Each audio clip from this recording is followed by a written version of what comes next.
Hey, this is Cameron, and welcome to the practice log. Alright, well, it's a fine Sunday morning, so let's go ahead and jump into the practice, or we'll jump to the chair first, and well, I'll see you there. I'll explain myself when we're sitting. Back to it, y'all. It's Sunday morning, and it is actually Sunday morning. It's not even 8 a.m. yet. I woke up early. I had a chill night last night. Just chilling. Going to bed early. I actually got some pretty good sleep. I've been having a lot of interesting dreams. Maybe I'll talk about that sometime. I think today, it is another morning session. I know that we just had one, but, it's the weekend, so, anything goes right now. Our schedule is all messed up. I guess we'll go into the Bach video, because that one's still pretty fun. Though I am excited to get back into that interview, because that is also very fun. I could also maybe answer a question. I don't know. Are there any questions to answer right now? There's been a lot of controversy about the stars that I've been handing out. Yeah, guys, there's a whole list of rules for those now, because I felt that it was necessary to establish rules. The stars are serious stuff. First one to get 10 gets a prize. And I would hate to have somebody submit their stars and then realize that they were disqualified for some reason. So, I don't know if it's clear, but I'm also kind of taking it overly serious because I think it's funny. Kind of makes me feel like I have my own currency of stars. So there will be listening today, of course. I think we're just going to jump into the practice for now, though. So I'll see you at the computer. We'll talk a little bit more then. How's your day going? Hope you're doing well. That's good to hear. I'll see you at the piano bench. I had a nightmare last night that my index nail was chipping. Let's go ahead and fix all that up. A little sleepy. I think I'm going to start with the Giuliani today. I'm going to play a couple scales first to make sure my hands still work. But Giuliani, that's focus for today. Then I'm going to go into my Sonata. Yeah, that'll pretty much be it, I would say. It's a pretty good amount of stuff. Part of me feels like I should still work on the Soar Mozart variations, but I don't know. I think I'm going to stick with the Giuliani. Make that my new classical thing. Just no more Soar, I guess, on Soar hands. Sorry. I will see you on the other side.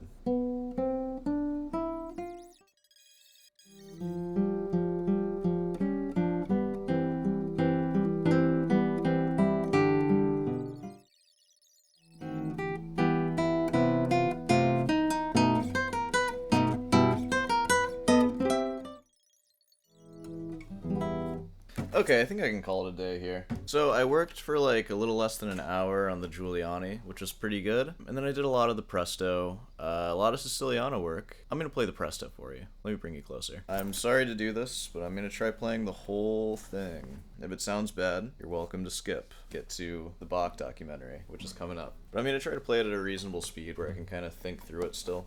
So, here it is.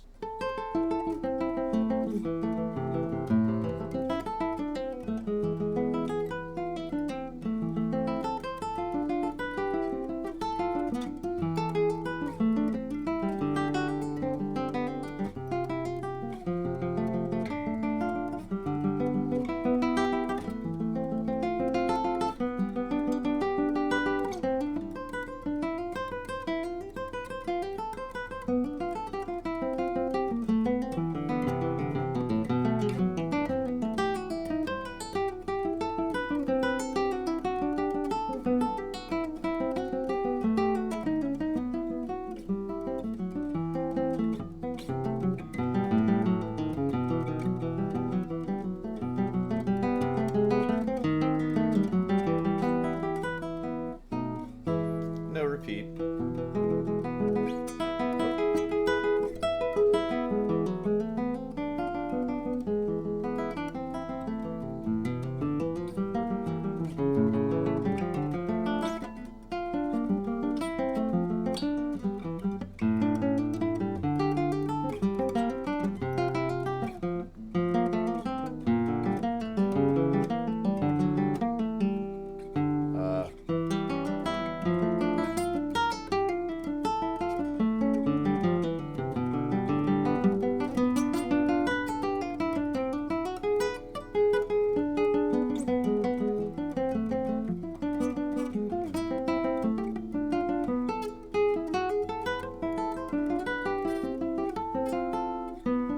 Okay, I'll spare you. That's enough. That piece is really hard. It's really hard to play on guitar. You see some people that are insane that just shred this piece, and God knows how long you have to play it before you can do that. The speed I was playing there, if I could play it at that speed, clean and with dynamics, I'd be pretty happy with that. Anyways, let's wrap this up. I'll play the whole thing next time. We're just practicing here, guys. Let's make our way to the computer. I'll see you there. Alright, y'all, how about this? We're gonna start things off with a listening. How about Sergei Gudelev plays Val's Fantasy by Michael Glenak. Sick-ass guitars. Let's see what we got.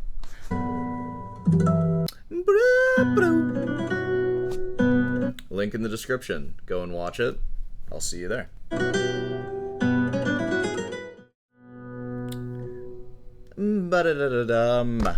Yeah, what'd you think of that one? It's pretty good, right? He seemed young. Younger than me, I'm sure. So much better than me, though. Alright, well, I left a comment. Go ahead and reply to that so you can receive your star. Alright, let's go to the Bach documentary. And we'll just go through this a little bit. Let's learn a couple things about Bach. So you think you know Wicks, do you? So you think you know Bach. We don't. God dang, look at that organ, son. I want to get my hands on that organ. Their greatness? This is fascinating because... Dude, look at the little people playing that gigantic instrument. God, it's such a cool instrument. when he made remarks about possible teachers, his son Emmanuel just erased them. So Bach didn't want that to be known. He wanted everybody to know that he'd done it entirely on his own, off his own bat. If he had the That's so funny. Who doesn't feel that way? assumption that you have got to have power and you should never show weakness, he would be very poor in acknowledging those sources. I'm a little lost to what we're talking about. I think Bach, like, talking about his past teachers, this is when he moved already, and the psychologist lady was like, his parents died and he moved. That was probably hard for him.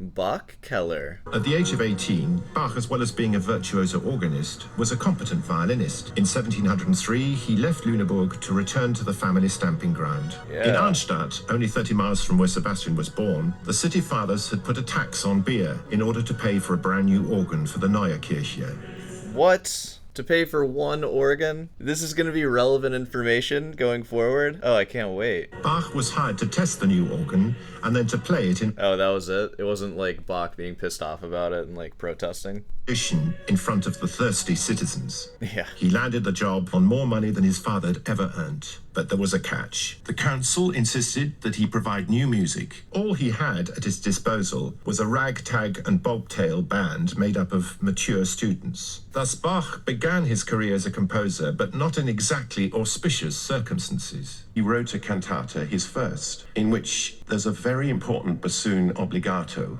a solo for the bassoon in 3 of the movements. It was a banana skin. The bassoon part starts innocuously enough, honking away at a steady old lick. But then comes the bassoonist's worst nightmare.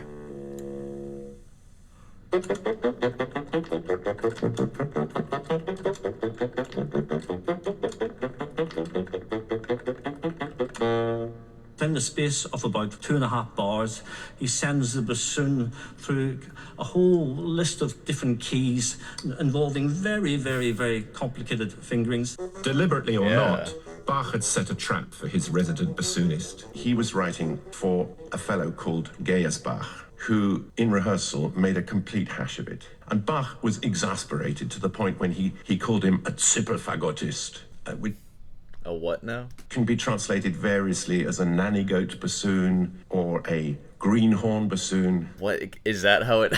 A greenhorn? Dude, you called him a greenhorn? Hold on. A greenhorn is an inexperienced novice person. Alright, I got you. In reality, Bach was calling him a prick. I mean, it sounds like you're just calling him, like, bad. Because he can't play my crazy run. Yet another translation is bassoonist breaking wind after eating a green onion. That's hilarious. Is that where the greenhorn comes in? They're like, it could mean greenhorn. Could also mean green onion. It's hard to say. Bach understood the term. He didn't like what he was hearing. The insult clearly rankled, and Gaius Bach plotted his revenge. Is this the knife fight? Oh no. In his cronies, well-oiled after a party christening, What?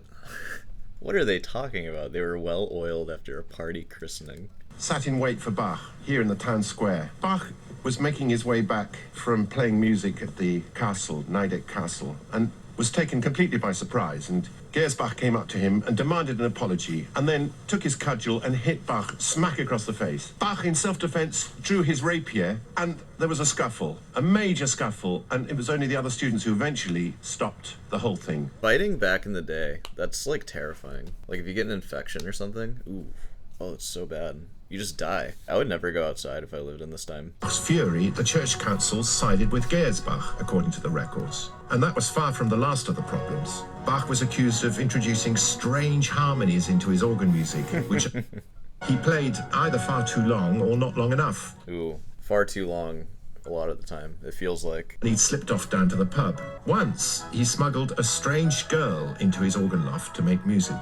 Bach is the man. When he asked for 4 weeks' leave to visit the renowned organist Buxtehude, walking the whole 260 miles up to Lübeck. Oh yeah, we read about that. Maybe that's where the fishtail was. I think it might have been on the way back, actually. Buxtehude. He was away 4 months, not 4 weeks, and was airily dismissive when he was asked to explain himself. What we now see is patterns of behavior that had their origins in the unhealthy environment of his early schooling, first in Eisenach and then in Ohrdruf. Patterns of anger, patterns of dealing with authority in a very surly and uncompromising way, impatience, and a kind of self-assuredness that was bound to rub people up the wrong way. I think we can end it there. So what we learned about Bach, he was kind of a douche. That's cool. A lot of people who play Bach now are douches too, so... There's a lot of nice people that play Bach too, I'm sure. But it's a slippery slope, You start acting like the guy who wrote it, I guess. Alright, I think we can call it a day there. So, let's go ahead and wrap this thing up. I'm sorry I haven't talked to you that much. I have some kind of different videos that I plan on filming today that'll be kind of interesting. I don't know, maybe you guys aren't excited for that. You just want practice logs. But it'll be similar. I'm just saying stuff. Yeah. Well, this is the end. I'll talk to you in the outro. I'll see you there. Hey, I've been a little quiet today. I'm sorry. Here, let's take this time. We'll talk for a second. Well, I mean, if you made it this far, you should probably subscribe if you're not already, and leave a like if you can. Hey, and you want some guitar lessons? Feel free to reach out for that. What else we got? Got any questions about anything? Feel free to leave them in the comments section, and I spend whole episodes answering them sometimes. So, ask a good question, I'll try to give you an answer. I'm gonna start my day. I have a lot of stuff to do today. So, I'll see you tonight.